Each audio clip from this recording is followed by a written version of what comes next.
Hello there, everybody, and welcome to the Manchester is Red podcast, brought to you by the Manchester Evening News. My name is Dan Murphy, and joining me today, as always, is Mr. Samuel Luckhurst. Samuel, how's it going? Very well, thank you, Dan. How are you? Yeah, good as ever, mate. Well, me and Ty have just been discussing before the podcast how in an absolute battle with the courier, or a certain courier service. I'm not even going to give them the benefit of naming them, but they're doing my absolute head in. But we try and battle on regardless. And speaking of Mr. Tyrone Marshall, Ty, how's it going? Yes, good. Thank you, Dan. Good. It's not every day we get to do Nah. a podcast with you as host, is it? So Very good, very good. I like it. I like it. Well, speaking of mixing up the everyday occurrences, we're not going to talk about the United's win over Everton in the FA Cup. First off, it was a bit of a run-of-the-mill affair. We'll get to it in due time, but there is something a bit more exciting to kick things off with, Samuel, and that is, of course, United's chase for Wout Weghorst. It's a quite probably one no one expected. The striker name United to finally kind of target and go for, and it seems to be an even stranger deal to pull off. The latest being, as Tyrone has just published a matter of minutes before recording, Besiktas have rejected United's offer via Burnley to terminate Weghorst's loan at the Turkish club. They want to keep him for the rest of the season. Burnley have no recall option on the loan move, so can't bring him back. To get any deal over the line of Weghorst going to Old Trafford, Besiktas will have to kind of relinquish the loan, agree to terminate it, and send him back to the northwest. Weghorst is confident, as you have reported, and wants to move, but it remains quite a strange deal, quite a unique one.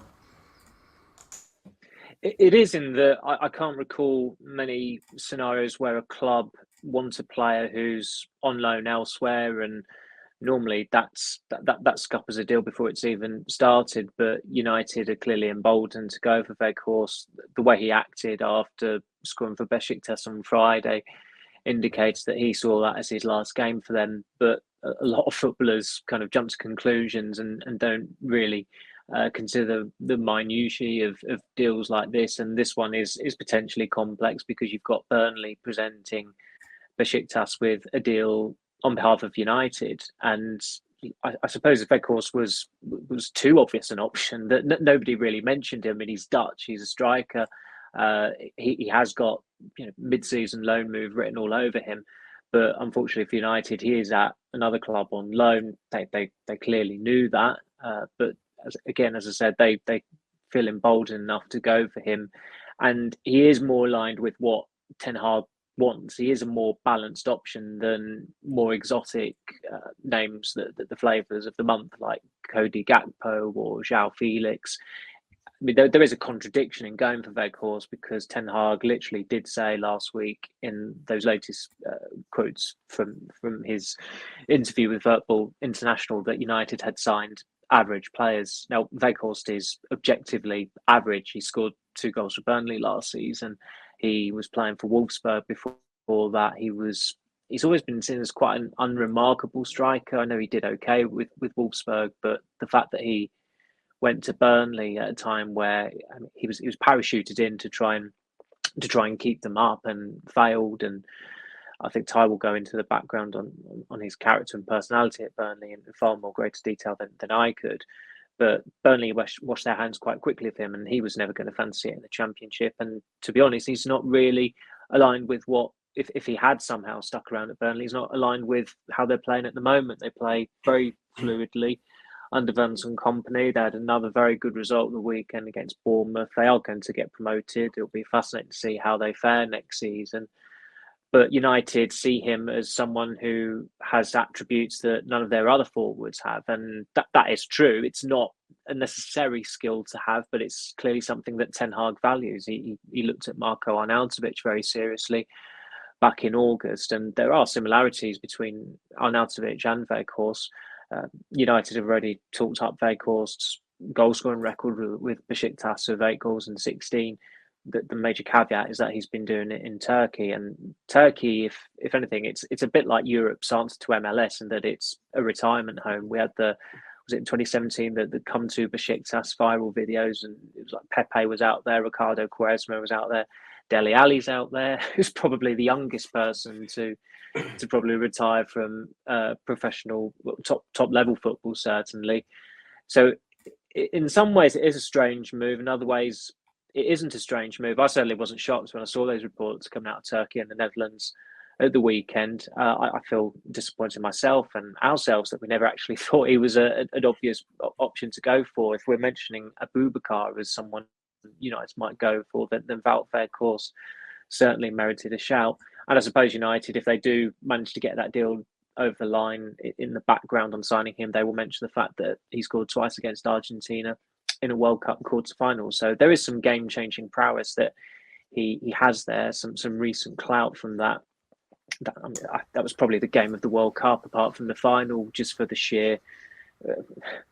I can't really say the word, given that the alliteration does come with sheer there, but there were 18 yellow cards in it, and I think Virgil van Dijk causing a minor tremor, sending Paredes to ground was maybe the highlight of the World Cup for me as well, and Weghorst was in the thick of that, as he was afterwards when Messi was telling him to bugger off, I believe, but just before he was conducting an interview. So he's got a bit of character about him, but this is not a time really to be going for Dutch forwards.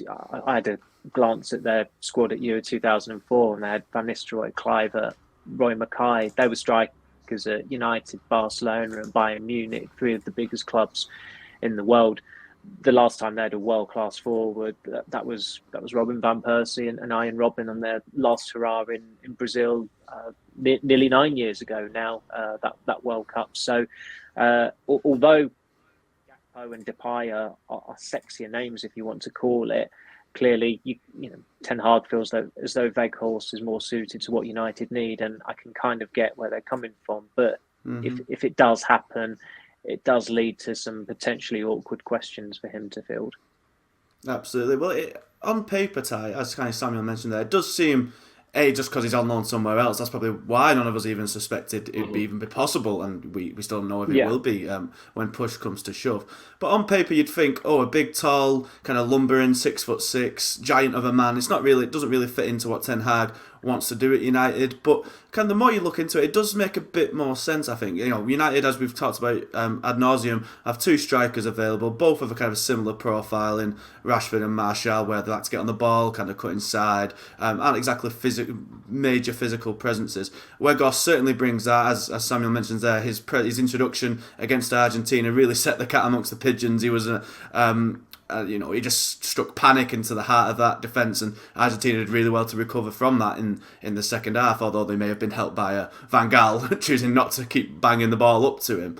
But we'll talk about his time at Burnley. It was only 2 goals, of course, as Samuel correctly points out, but additionally to that, he did get another 3 assists, so 5 goal contributions in 20 games. Not the best record, of course, but 1 in 5. But for a team who were obviously really struggling to score anything at all, didn't exactly play the most attacking football as it was in Burnley, he still kind of made a bit of an impact. And I recall in his second game for Burnley, he actually pulled off a great assist against United when he, with a little touch, he kind of sent McTominay and Maguire, probably not the greatest ringing of endorsements, but he sent them both kind of sprawling into each other with a clever turn, and then hit a really incisive pass that kind of split open Varane for Jay Rodriguez to go in and score. So and then additionally, Ten Hag, he's not been at Ajax, he's not been adverse to using big men. He kind of revived Sebastian Haller's career. He always had, for at least a few early years in his reign, he had Klaas-Jan Huntelaar there as an option whenever it was needed. So he's never been, ideally, he likes to play nice football, but he's never wanted to switch it to a back three if needed, or to stick a big man up front. So I think the more you look at it, it might make a bit more sense than it may first have appeared. I imagine when the rumours first kind of sprouted out, there was rival fans laughing and whatnot, and it doesn't seem the most glamorous signing on paper, of course, but given United's curious situation where they are in January and the options available, if they do pull it off, I'm not sure it wouldn't be the actual worst signing they could have done. No, and I think it's going down well because Ten Hag wants it to happen. Let's be honest, if this was being driven by Solskjaer or Ranić, I think that there'd be an outcry on social media and people would be saying it's Odion Ighalo Mark II. Because Ten Hag wants him, and Ten Hag wanted all the summer signings and they've all made an impact, so it's kind of what he wants, he gets, really. If he wanted to sign one of us three to play, everyone would probably be like, well, he's probably seen something in them that no one else has. He's kind of got this free reign at the moment, and it is, On paper, it is a strange one. Like we say, he did all right at Wolfsburg, but it's Wolfsburg in a high-scoring league where lots of strikers look good.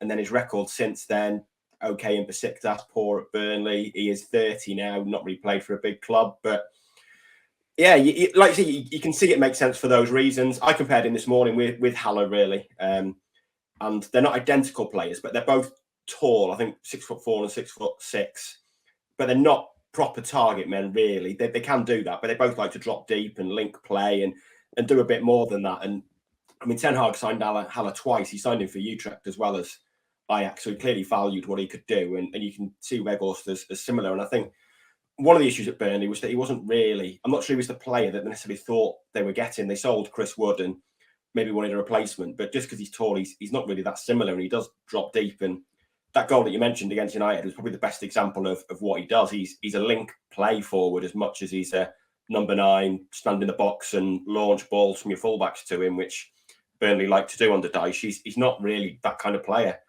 as much as maybe Chris Wood and Ashley Barnes are. So I think there was an acclimatisation period at a point when that club was falling apart. So I don't think you could read too much into that. And I think the more I hear about him, the more I think he sounds similar to Ten Hag in a lot of ways, I think. And they're from the same area of Holland, aren't they? And you can kind of see those personality traits. I mean, he was very confrontational, I think, at Burnley, and quite spiky off the pitch. I think he had issues with some of his teammates in training, and heard stories of him sending messages to the WhatsApp group of players late at night, suddenly coming up with an idea of what they need to do to get him involved in the game more or to play better more. And some people, when they're settling down at 10 o'clock, 11 o'clock to watch TV or go to bed, don't want a message from the centre forward saying, can you try passing it into my feet instead of lumping it, or words to that effect. So I think he's maybe not the most sort of self-aware in that respect.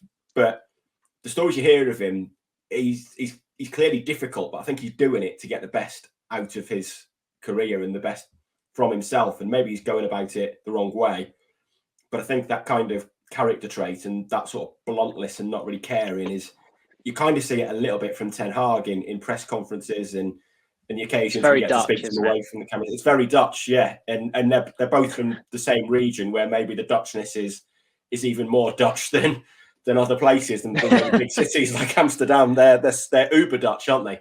And they both have that personality. I mean, Samuel spent a lot of time with Ten Hag, with a few other journalists in Spain, and he is, I'm sure he can vouch that he is like that as well, and straight to the point, no messing, doesn't really necessarily care for other people's feelings. And I think Weghorst has you certainly run the risk of him upsetting a dressing room and maybe not quite fitting in. But I think at United, it'd probably fit in better because there's players that are perhaps more used to that than they were at Burnley. And I think I'll have a manager who maybe encourages that as well. So I think as a short-term deal, I think it does make some sense. But I also think that it's being allowed to make sense because Ten Hag wants it and he's had such a good start. And if this was, like I say, if this was a year ago, it'd be a Gallo Mark II, wouldn't it? It would. It does seem like he's only kind of come to the forefront just because of that Argentina game. I do wonder if it, not to kind of disparage Ten Hag and say he's only looking for a player because he's scored in a quarter-final. He's clearly very familiar with him. Ten Hag's kind of transfer modus operandi, for the most part, has been either players he's managed or players he's familiar with from Dutch football.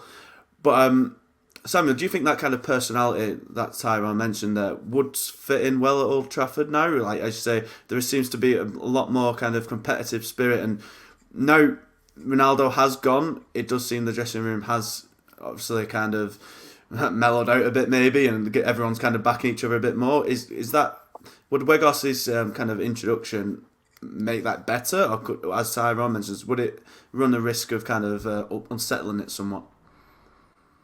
Well, it's not like Ibrahimovic going into the dressing room. He's not got that cachet. You look at his career and it's underwhelming. So it's not like they've got a superstar going in there. It's not a mid-season signing remotely like Fernandes in 2020 or Alexis Sanchez, which was pretty spectacular in 2018 and a little bit left field as well, as everybody expected City to sign him. I think with Weghorst, if he was to go to United, he'd be delighted to be there for one. I mean, it's a hell of an upgrade from where he was based in Lancashire last year. With all due respect to Burnley, I mean, but Burnley's it has a bum rap, but the ground is one of my favourite, one of the best views from a press box, and the Lancashire countryside around it is very pleasant as well. I can attest to that. But going to Man United is a massive step up, and he fulfilled that role of support striker reasonably well at the World Cup. I mean, it was that game against Argentina where he took I mean, both goals were very well taken. The header was an excellent header, and then of course the free kick is that was pretty much World Cup immortality for him. That free kick is going to be replayed millions of times during Weghorst's lifetime. So although he's clearly got some spikiness, you would imagine also, even though he's got Ten Hag's ear essentially, and that they're two Tuckers, I think is the nickname given for people from Twente, and there's clearly a gruffness about them, and you did see that from Weghorst. I mean, when Burnley announced his signing, he was mocked up as the T-Rex exiting the paddock in Jurassic Park, as this mountainous beast coming down to terrorise people, and he didn't really terrorise many, but he would fulfil a role at United in that you look at their bench for the Everton game, and the strength and depth was actually pretty good until you got towards the attacking department, and they've got one decent game changer, or a good game changer in Garnacho, but they've still not got someone who you look to there and think there's a goal in him if he comes on in this game, and you could possibly get that with Weghorst. As I said, he is in good form, or has been in good form for Besiktas.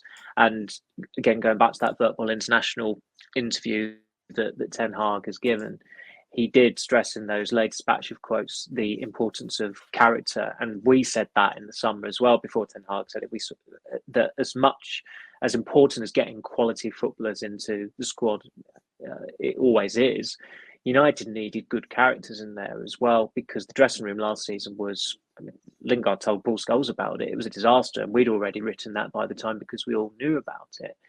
And it does seem like all the bad apples, if you could call them that, they're gone now. It seems, I mean, not seems, it is a much more harmonious squad. There might be occasions where that harmony is tested. New Year's Eve was a good example when Rashford transgressed and was left out of the starting lineup, but he came in, he got the goal. There'll probably come a point where Ten Hag disciplines someone and it does backfire, but that's part of the, everything isn't going to go smoothly. And I think in some ways you do need a bit of conflict from time to time, because you don't want it too serene. You don't want it to be an environment where the manager's a soft touch, which was the case under the previous permanent regime, and players would take liberties and just swan off and go on holiday mid-season every other year when they're supposed to be rehabilitating from injury. And then it's up to an interim manager of all people to summon them back to the training ground to receive treatment, and so that United can keep an eye out on them. So at the moment, Ten Hag's in a position of strength because his hit rate in the transfer market has been pretty good. I mean, the Arnautovic interest in the summer was legitimately embarrassing. I think I wrote at the time it was the biggest low of the Glazer era. The timing, the profile of player, the integrity of going for Arnautovic as well. Everything about it just stank, and at least United did withdraw their interest. If they'd gone for Arnautovic now, it would have been slightly more palatable, because they're in a Champions League place. They're 90 minutes away from a cup semi-final. They're in the FA Cup still. It's shaping up to be. It could be a very good season. They've got a playoff against Barcelona to look forward to next month. Excited. It feels like it's exciting times back at United. Speaking to a Dutch journalist who came over to Old Trafford, he was actually surprised at how pleasant it was going to United. He didn't anticipate that, and it's not just down to the results, but the results do set the tone, and that's why Ten Hag has to take immense credit. So for now, they've got to back him.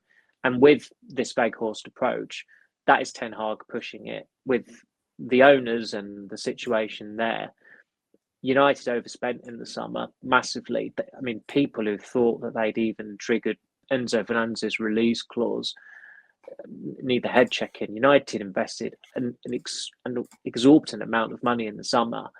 They're not going to be looking to spend in January. The only reason they are trying to bring someone in is because Cristiano Ronaldo wanted a divorce and he got it.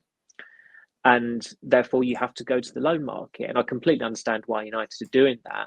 But the quid pro quo is that Ten Hag has got Ronaldo's wages off the books. They've saved £16 million there. He didn't get a payoff. So, I mean, United in some ways might be thanking Ronaldo because they've saved some money there.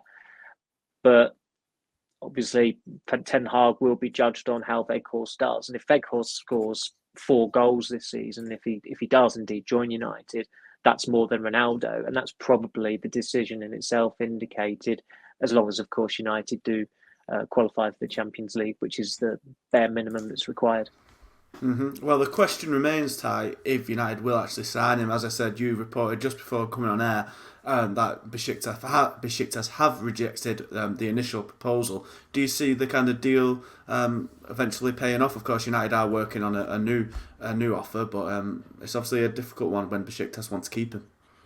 Yeah, I mean, it is complicated by the fact that it's essentially a 3-way negotiation. I guess 4-way if you include the player and his agent into it. And Weghorst has made no secret of what he wants.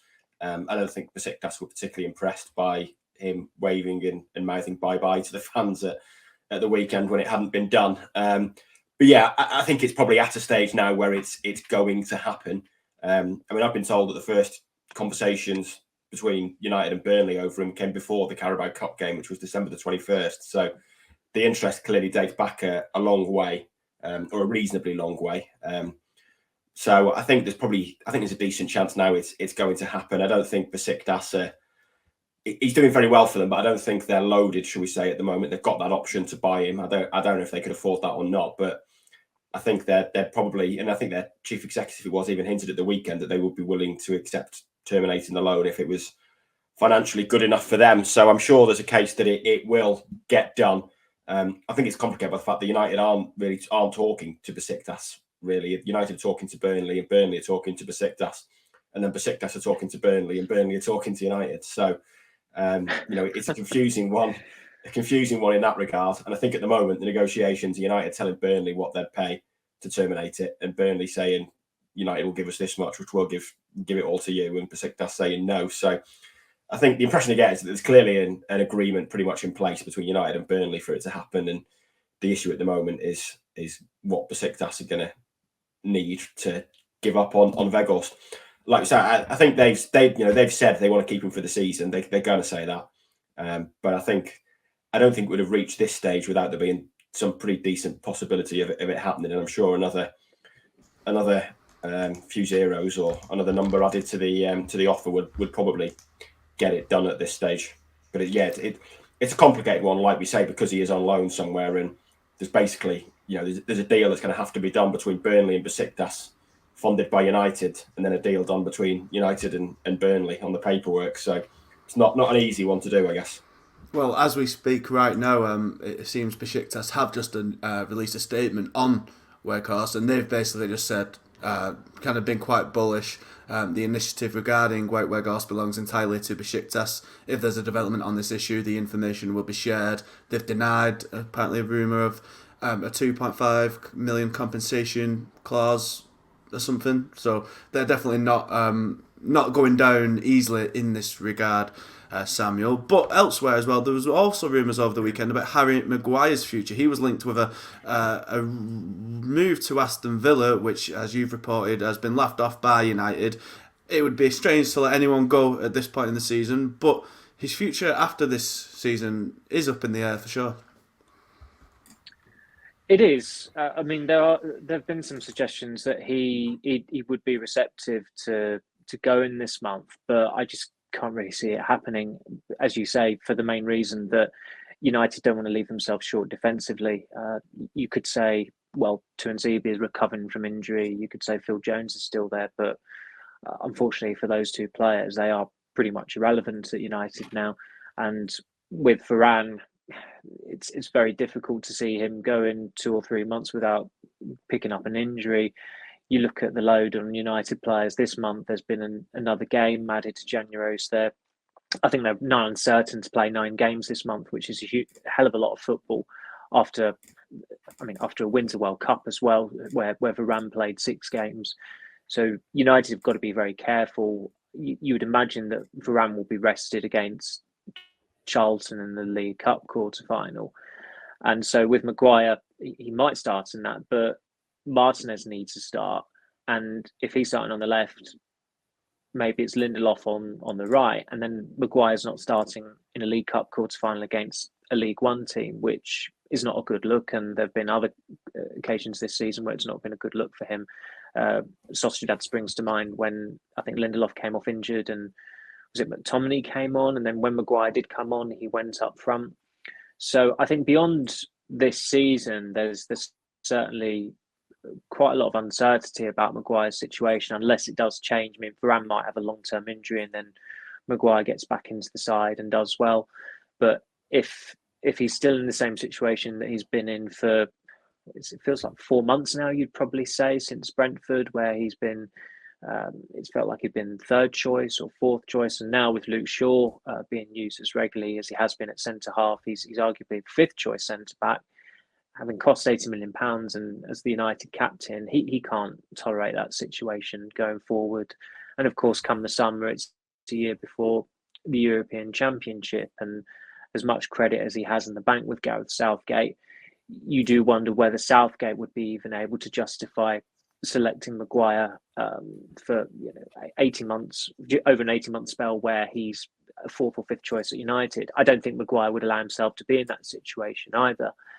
But it's, I mean, I think the tweet that was posted by the chap on Sunday about how a move to Villa was imminent was quite quickly deleted as well. But United and Maguire's entourage found the whole thing quite laughable. These things happen. You can't really explain why the person put that out there, but still, as I said, I'd be very surprised if Maguire goes anywhere this month. That there are only a handful of players in that United squad who you could see leaving, and even someone like Pellistri, who really does need to go, because it wouldn't surprise me if he doesn't even get a look in against Charlton on Tuesday night. There's still an argument from Ten Hag's perspective to keep him because he's an extra body for the attack, which is where United are at their lightest. Yeah, definitely, Ty. And, we'll talk about Everton shortly, but, again, Maguire didn't start. Shaw in at centre-back unexpectedly again. What have you made of kind of Maguire's status at the club now? I say captain and potentially fifth-choice centre-back. It's certainly not the best look for him. Yeah, I think that the captaincy issue is one of the reasons why it's probably best for all parties that he does move on in the summer. It just complicates it further. You can't have a club captain who is fourth choice or fifth choice centre half. It causes issues. And like I said the other week, captaincy isn't just going on the pitch, doing the coin toss and shouting a bit of encouragement at teammates. There's more to it. And if a player's got any different conduit between the rest of the squad and the manager or the assistant manager, but it is going to become an issue where players, if they've got an issue, don't know whether to go to Fernandes or don't know whether to go to Maguire, and it's going to cause problems. And the only way to solve that is to make Fernandes club captain, but then you're denting Maguire's confidence even further, really. So I think for all parties, really, an exit in the summer probably looks good. And as I've said, I think if he goes to somewhere like Villa, I think he will look good. I think he doesn't suit the way United want to play now. And I think so much has happened to him at United that his confidence is just drained. The faith and belief in him is drained. I think he's one of these players that would leave United and have a perfectly good career elsewhere, really. And I think that's probably the best outcome for all in the summer. Mm-hmm. Yeah, absolutely. We've seen again with England that in certain systems it can be really good, brilliant even, but it's just the ship has sailed at United, it would seem. But Samuel, now we've talked about the transfer window. It's quite an unexpected big chat on that front for a change. We're 9 days into January, and we finally had a bit of juice to get into. But let's talk about last week's game now on Friday. United did advance past Everton 3-1 in the third round. They survived a bit of a scare. The first goal conceded since the resumption of club football after David De Gea made one of the most bizarre errors I think we've seen in recent time, even by his shaky standard on that front. Goals from Anthony, an own goal from Conor Cody, and a penalty from Marcus Rashford to continue his excellent scoring run got the job done. It wasn't pretty at times, but As we said, get into the fourth round now with another favourable tie on that front, if not a bit of a dull one. And Rashford continuing to be on absolute fire. So it's been a good weekend all told. Well, with Rashford, I think what was the most impressive thing about his performance were both assists were via his left foot. And I remember writing back in September, I think it was, that Ten Hag had overseen wrong-footed sessions with some of the players. And then when Ty was in Chisinau for that memorable trip that was so wonderful for him, he can't wait to get back there. He noticed that they were doing it in the warm up as well. And with Rashford, if you've got that variation, you're very unpredictable. And if you've got the end product as well, you're probably bordering on world class if you do it on a consistent basis. And really, a winger should be taking James Coleman to the cleaners. It's a minor miracle Coleman is still playing for Everton. He's looked past it for quite some time. He's been a terrific player for them. Excellent professional, but he's just not up to the level, and he's probably one of the reasons why they're in the pickle that they're in. And Rashford at the moment is quite ruthless the way he goes about his work, and that was the thing that stood out. And then in contrast, on the other side, you've got Anthony, who has barely introduced his right foot to the ball, it feels like. And the irony was that he actually scored with his right foot, which I think it was his first goal since he scored at Goodison. So he did need that, but he still strikes me as a viral footballer. People were, and I think he did himself on Instagram. Of course, what he shared, the clips were the goal, the piece of control where he didn't need to do it as stylishly as he did, but it was one for the cameras, and that bit of skill where he got past a couple of players in the second half. Apart from those three things, he did not really actually do very much at all, and this is a problem I think that a lot of United fans are starting to have with Anthony, and certainly observing the game in our capacity, it's very rare that you are outright impressed by him, and he still needs to do more. He got the goal, but he didn't really kick on, it felt like, after that. And it wasn't a night of fine individual performances. Rashford was clearly the best player, the man of the match. It was another evening where grit prevailed over guile from United. They've done that a number of times this season. The majority of their wins have been in that manner, but it's another game where they've scored 3 goals at home and they've won. They've kept up that winning run as well. I think it's 7 in a row now. They're one shy of equaling the 8-game winning streak that Ole Gunnar Solskjaer started with when he was caretaker manager. So however way you look at it, it's exciting times for United fans, because it feels like happier days are around the corner. That they're playing well, they're winning well. And also there's a hell of a lot of room for improvement. And if they can start moving up the gears and playing at a higher level more consistently, then it should be a very good few months into the season for them. Yeah, absolutely. And I think what I was impressed with in that game is that for the first time in the last 5 matches, they were pegged back. They suffered a blow, just like they were in that Fulham game before the World Cup break. And they're showing a bit of resilience now, Ty. They can they can level, they can let a lead slip, they can go behind, but they don't let that newfound kind of belief slip, and they maintain the game. As we've said, they're not playing brilliant attacking football for 90 minutes straight, but there's enough good flashes of brilliance and good moments from individuals that they are getting them across the line. As I say, we've talked about their struggles in front of goal, and that maintains the case. Maintains the case? That's not right. Maintains the case? Remains the case. I knew I was getting there eventually. Rashford has scored 13 goals now. It's more than double Marshall, who's got the second most with 5. It's a clear problem with the lack of goals throughout the team, but at least in Rashford they've tapped into a reliable source of goals. Any test that's coming their way, they are dealing with in flying colours. The real litmus test will be in this coming month when the big games come, starting next weekend. Yeah, absolutely. They've got some real tough games coming up. You see a bit of careful to consume your football via social media these days, but you see on one hand United fans loving the run they've been on, and then other fans poking fun basically at the fixtures they've had. But all you can do is beat the teams in front of you, and the versions of United we've seen over the last few years simply wouldn't have won the games they've had recently. And they have won them, and they've won them relatively comfortably. Like you say, they dug in a bit against Everton and ground out that victory. The Wolves game, I said the other week, was just a game that you win that game because you've been winning recently. I think you've just got it in your head that you just win games. It just breeds winning more games, and it becomes self-fulfilling, really, that you just find ways to do it. And they were the better team against Everton. Credit to Everton for digging in. I think when Anthony scored so early, I think we all thought it could be 4 or 5, but they got that goal. A lot of luck about the goal, but they've been playing very well. It would be a major shock if they don't win tomorrow, and they'll go into the derby full of confidence. But it is the week after, really, or the week from this weekend that's going to be the real test for them. They should beat Charlton at home, and then they've got City, Palace away, which should be winnable the way Palace are playing, and then Arsenal away.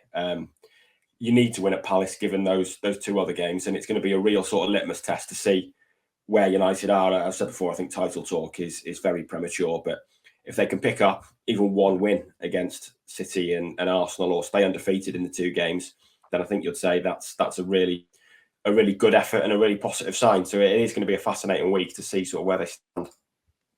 Absolutely, and Samuel, we've obviously got the Charlton game to come first, but but after that there is the derby. Does this kind of starting 11 hint at what team Ten Hag may kind of deploy for that match? Because obviously Shaw was at centre back again, as we've touched upon. Martinez will likely come back against Charlton, but then if he plays against Charlton, does he play against City? It's going to be quite interesting to see the 2 teams he puts out over the fixtures this week. And as I said, do you reckon the game at Everton is kind of, as you were saying on Twitter, I believe, other than Martinez, it was pretty much the strongest 11, but do you see that being the one that kind of takes on City? I suspect Martinez might be on trial in that he's got to come through 90 minutes. I think he does need 90 minutes against Charlton. He's not started a game in over 4 weeks now. It was the quarter final against the Netherlands, so it's slightly surprising that he didn't start against Everton, particularly because Everton didn't.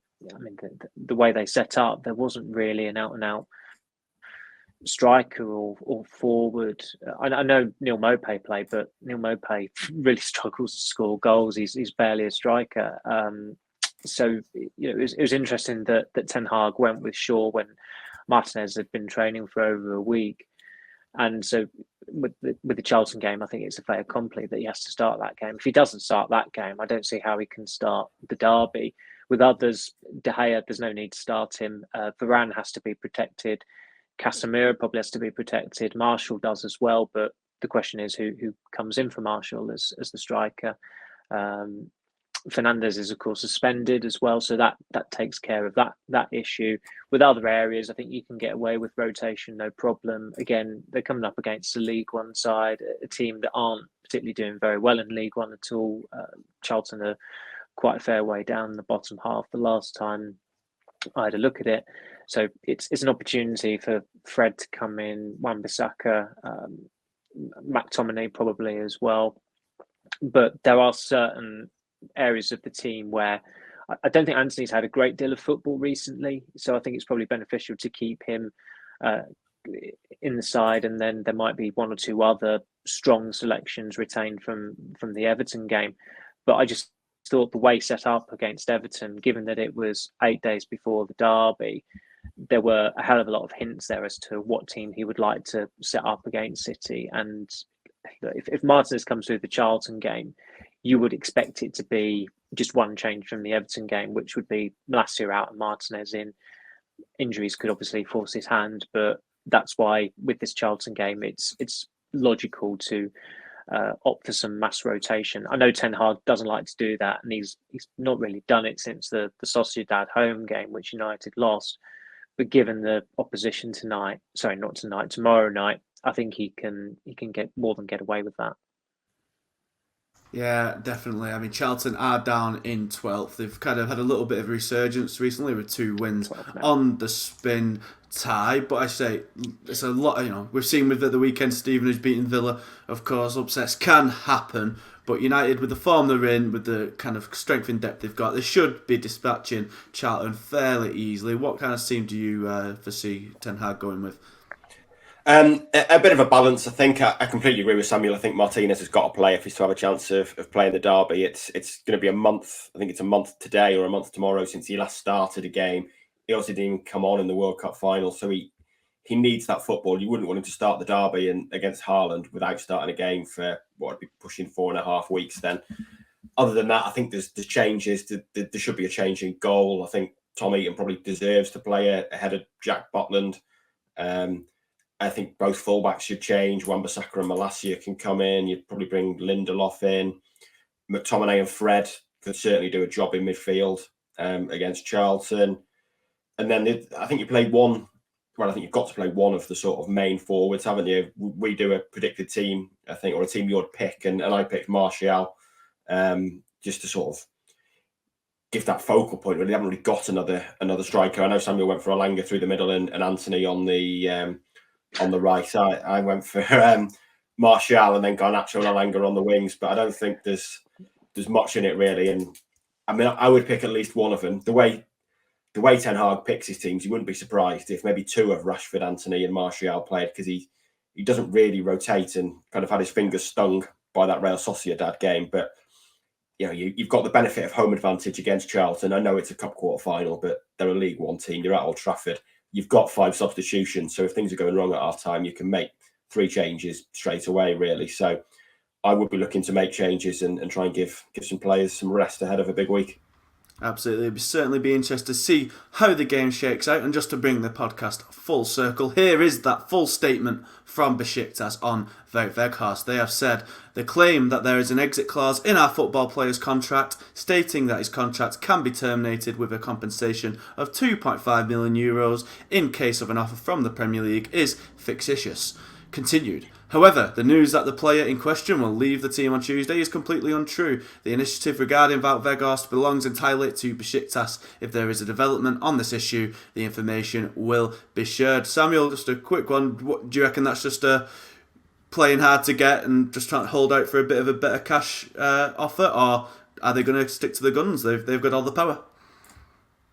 I think they've got to, have that set that tone, because they don't want to be bullied. He's clearly not bullied as such, but having one of their most important players taken off them, so they're going to be, as you say, bullish about that and try and drag it out as long as possible. It's very unlike United really to be trying to get a relatively important deal done quite quickly in January. They've not done that for a fair old while, so there's still quite a lot of time for Besiktas to drag it out, test the waters, see what United do, chance their arm. I suppose the only risk they run is that Weghorst is seemingly so invested in going to United that he's literally waved goodbye to the Besiktas supporters, that if they've got an unhappy striker on their hands who kicks off or goes on strike or refuses to play, that could cripple their season. There are so many nuances at play here, and it's difficult to predict what would happen if Weghorst was left marooned in Istanbul. But it's, the ball's in United's court. They've got to make a decision there. They've got to try and find a compromise, because they've gone to the hassle of trying to take a player off a club where he's on loan already, which is unusual. And I mean, it could backfire if they decide not to pursue it, in which case, that's on them, and it's another embarrassment. But given that, as I said, they've gone down this avenue and they've been in dialogue with Burnley for as long as Ty said they have been. So that's 2 weeks, nearly 3 weeks, possibly. They've got to be feeling confident in happening, and Weghorst and certainly people who know him in the Netherlands are confident that it will ultimately happen. Well, for all the latest on United's chase for Wout Weghorst and all the expert analysis of the upcoming games this week, you know where to go. You go over to manchestereveningnews.co.uk/Manchester United. And that, dear listeners, brings the latest episode of the Manchester is Red podcast to a close. Thank you all once again for listening. And if you want to watch this in living colour, you can get us on our brand new YouTube channel over at Man United-MEN. Please go over there, give it a nice little subscribe and like and whatnot. We'd really appreciate it. And we really appreciate you listening as well, of course. So thank you everyone for doing so. And we'll be back later on this week to talk about United's Carabao Cup clash with Charlton and look ahead to Saturday's massive Manchester derby. But until then, everyone, we'll see you soon. Ta-ra.